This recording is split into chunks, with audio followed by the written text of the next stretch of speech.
அனைவருக்கும் வணக்கம்.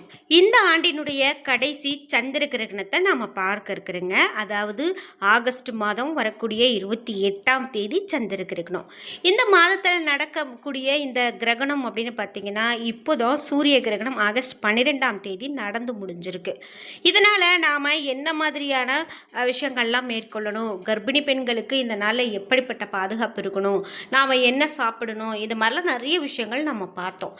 அதே போல் தான் சந்திர கிரகணம். இந்த கிரகணம் இந்தியாவில் தெரியுமா தெரியாதா, எந்த நேரம் தொடங்கும் முடியும், அதே போல் நம்ம என்ன மாதிரியான வழிபாடுகள் செய்யலாம், என்ன மாதிரியான விஷயங்கள்லாம் கடைபிடிக்கணும், கர்ப்பிணி பெண்கள் இந்த நேரத்தில் வெளியில் வரலாமா, இது மாதிரி நிறைய தகவல்களை தெரிஞ்சுக்க போகிறோம்.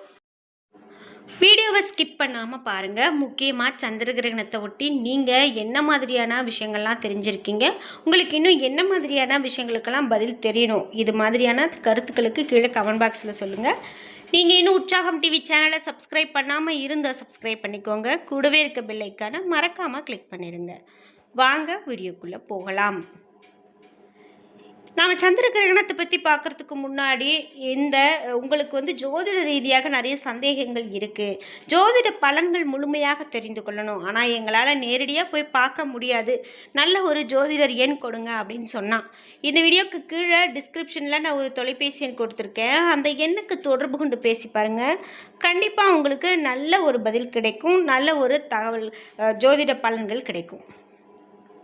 2026ஆம் ஆண்டு ஆகஸ்ட் மாதத்தில் இறுதியில், அதாவது ஆகஸ்ட் 27, 28 இந்த தேதியில் ஒரு ஆழமான பகுதி சந்திர கிரகணம் நடைபெற இருக்குது அப்படின்னு சொல்கிறாங்க. இந்திய நேரப்படி இதனுடைய முக்கியமான கட்டங்கள் அப்படின்னு பார்த்தீங்கன்னா, பெரும்பிறல் கிரகணம் தொடக்கம் ஆகஸ்ட் 28 காலை சுமார் 6:54 மணிக்கு தொடங்குது. பகுதி கிரகணம் தொடக்கம் அப்படின்னு பார்த்தீங்கன்னா காலை சுமார் 8:04 மணிக்கு தொடக்கம். கிரகண உச்சம் அப்படின்னு பார்த்தீங்கன்னா காலை சுமார் 9:45 மணிக்கு தொடக்கம். பகுதி கிரகண முடிவு அப்படின்னு பார்த்தீங்கன்னா காலை சுமார் 11:22 மணிக்கு. பெரும்பிறல் கட்டம் முழுமையாக முடிவு அப்படின்னு பார்த்தீங்கன்னா மதியம் சுமார் 12:32 மணிக்கு அப்படின்னு சொல்லலாம். முழு எக்லிப்ஸ் நிலவு, அதாவது பெரும்பிறல் கட்டத்தை சேர்ந்து பார்த்தோம் அப்படின்னு பார்த்தீங்கன்னா சுமார் 5:38 நீடிக்குது.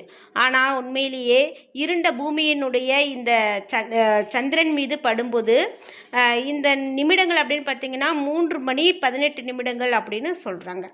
முக்கியமாக இந்த சந்திர கிரகணத்தை பற்றி நாம் பார்க்கக்கூடிய விஷயங்கள் இன்னும் என்னென்ன அப்படின்னு பார்த்தீங்கன்னா, இந்த கிரகணம் அப்படின்னு பார்த்தீங்கன்னா சூரியன், பூமி, சந்திரன் இந்த நிலையில தான் பூமியினுடைய நிழல் சந்திரன் மீது விழும்போது சந்திர கிரகணம் ஏற்படுது. பூமியினுடைய நிழல் 2 முக்கிய பகுதிகளாக இருக்குது. ஒன்று பெனும்பிரா, இது வெளிப்புற மங்கலான நிழல் அப்படின்னு சொல்கிறாங்க. முக்கியமாக இந்த சந்திர கிரகணம் அப்படின்னு பார்த்தீங்கன்னா நாசாவில் நிறைய விளக்கங்கள் இந்த கிரகணத்தை பற்றி சொல்லப்பட்டிருக்கு. சரி, இந்த கிரகணம் எந்தெந்த நாடுகளில் தெரியும் அப்படின்னு பார்த்தீங்கன்னா, இந்த கிரகணங்கள் அப்படி பார்த்திங்கன்னா ஐரோப்பா, ஆப்பிரிக்கா, வட அமெரிக்கா, தென் அமெரிக்கா, மேற்கு ஆசியாவினுடைய சில பகுதிகள் மற்றும் அட்லாண்டிக் பெருங்கடல் இந்த மாதிரியான பகுதிகளில் பல்வேறு கட்டங்களில் இந்த கிரகணம் தெரியும் அப்படின்னு சொல்லப்பட்டிருக்கு. America, Canada, Mexico, Cuba, Brazil, Argentina, Chile, பெரு, வெனிசுலா, குவாத்தமாலா மற்றும் மத்திய மற்றும் தென் அமெரிக்காவின் பல பகுதிகளில் இந்த கிரகணத்தை பார்க்க முடியும் அப்படின்னு சொல்லியிருக்காங்க. முக்கியமாக இந்தியாவில் இந்த கிரகணம் பார்க்க முடியாது, தெரியாது அப்படின்னே சொல்லப்பட்டிருக்கு. இந்த கிரகணம் அப்படின்னு பார்த்தீங்கன்னா இந்த மரபில் சந்திர கிரகணத்துக்கு முன்பாக சூத காலம் அப்படின்னு சொல்லக்கூடிய ஒரு காலத்தை சூதக காலம் அப்படின்னு சொல்லுவாங்க. பல குடும்பங்களும் சில கோவில்களில் மரபுகளும் கடைபிடிக்குது. பொதுவாக சந்திர கிரகணத்துக்கு சுமார் 9 மணி நேரத்திற்கு முன்பாக சூதகம் தொடங்கும் அப்படின்னு பல மரபுகளில் பஞ்சாங்க முறைகள் சொல்லுது. ஆனால் இங்கே முக்கியமான விஷயம் என்ன அப்படின்னு பார்த்தீங்கன்னா, கிரகணம் இந்தியாவில் தெரியாத போது சூதகம் பொருந்துமா என்பது மரபு சம்பிரதாயத்தை பொறுத்தது. பல பாரம்பரிய பஞ்சாங்க முறைகளில் உள்ளூர் இடத்துல கிரகணம் தெரியவில்லை அப்படின்னா சூதகத்தை கடைபிடிக்க வேண்டியதில்லை அப்படின்னு சொல்கிறாங்க. ஆகஸ்ட் 28 கிரகணம் இந்தியாவில் தெரியாததால் பல பஞ்சாங்க கணக்கீடுகளும் இந்தியாவில் சூதகம் இல்லை அப்படின்னே சொல்கிறாங்க. அவசியமாக 9 மணி நேரம் முன்பே நம்ம உணவு நிறுத்த வேண்டும் அப்படின்னும் ஒரு சிலருக்கு சொல்லப்படுது. முக்கியமாக இந்த சந்திர கிரகணம் அப்படின்னு பார்த்தீங்கன்னா கிரகணம் அப்படின்னு பார்க்கும்போது பெரும் பாதிப்பு நமக்கு ஏற்படுத்தாது. இருந்தாலும் கர்ப்பிணிகள் குழந்தைகள் இந்த நேரத்தில் நம்ம வெளியில் வராமல் இருக்கிறது நல்லது அப்படின்னு சொல்கிறாங்க.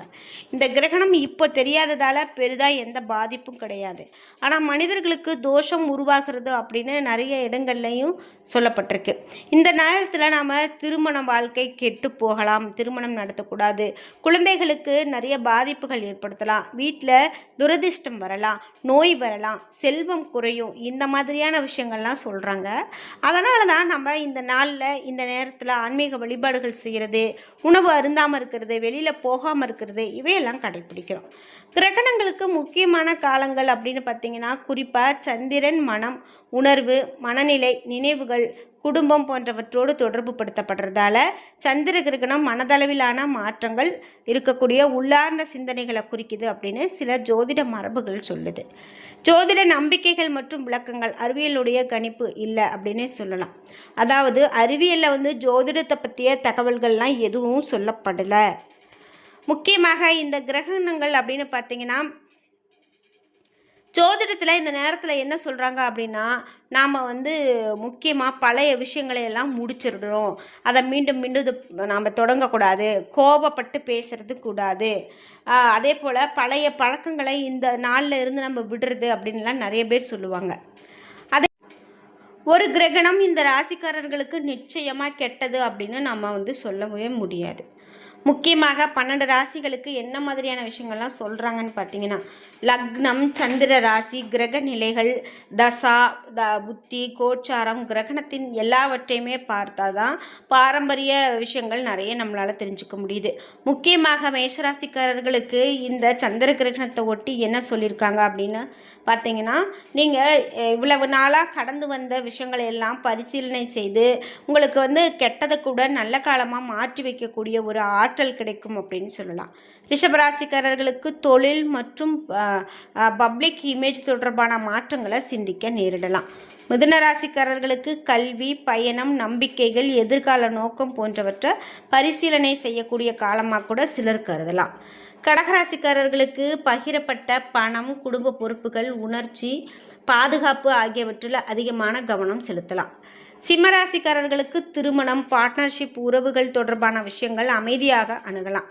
கன்னிராசிக்காரர்களுக்கு வேலை, உடல் நலம், தினசரி ரொட்டீன் ஆகியவற்றை ஒழுங்குபடுத்தக்கூடிய சிம்பாலிக் காலமாக பார்க்கலாம். துலாம் ராசிக்காரர்களுக்கு காதல், குழந்தைகள், படைப்பாற்றல், தனிப்பட்ட விருப்பங்கள் குறித்து சிந்திக்கலாம். விருச்சிக ராசிக்காரர்களுக்கு வீடு, குடும்பம், மன அமைதி ஆகியவற்றில் அதிகமான கவனம் செலுத்தலாம்.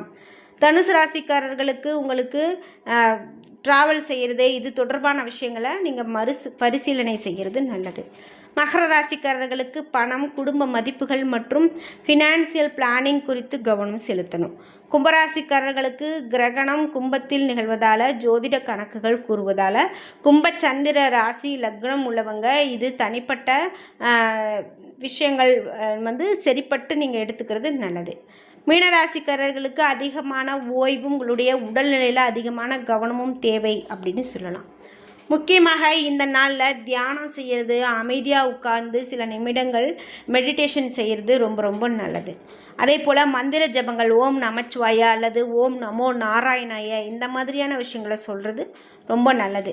வீட்டில் வழக்கமான பூஜை செய்யலாம். இந்த கிரகணம் இந்தியாவில் தெரியாததால் வழிபாடு செய்யக்கூடாது அப்படின்னலாம் யாரும் சொல்லலை. இதே போல் தானம் செய்கிறது ரொம்ப நல்லது.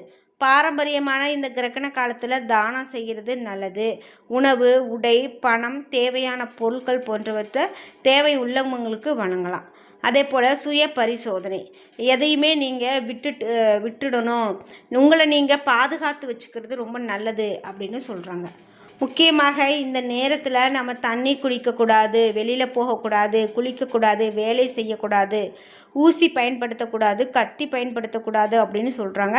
இதெல்லாம் நம்ம அன்றாடம் அந்தந்த காலத்தில் இருந்தே நம்ம கடைப்பிடிச்சிட்டு வந்த விஷயங்கள் தான்.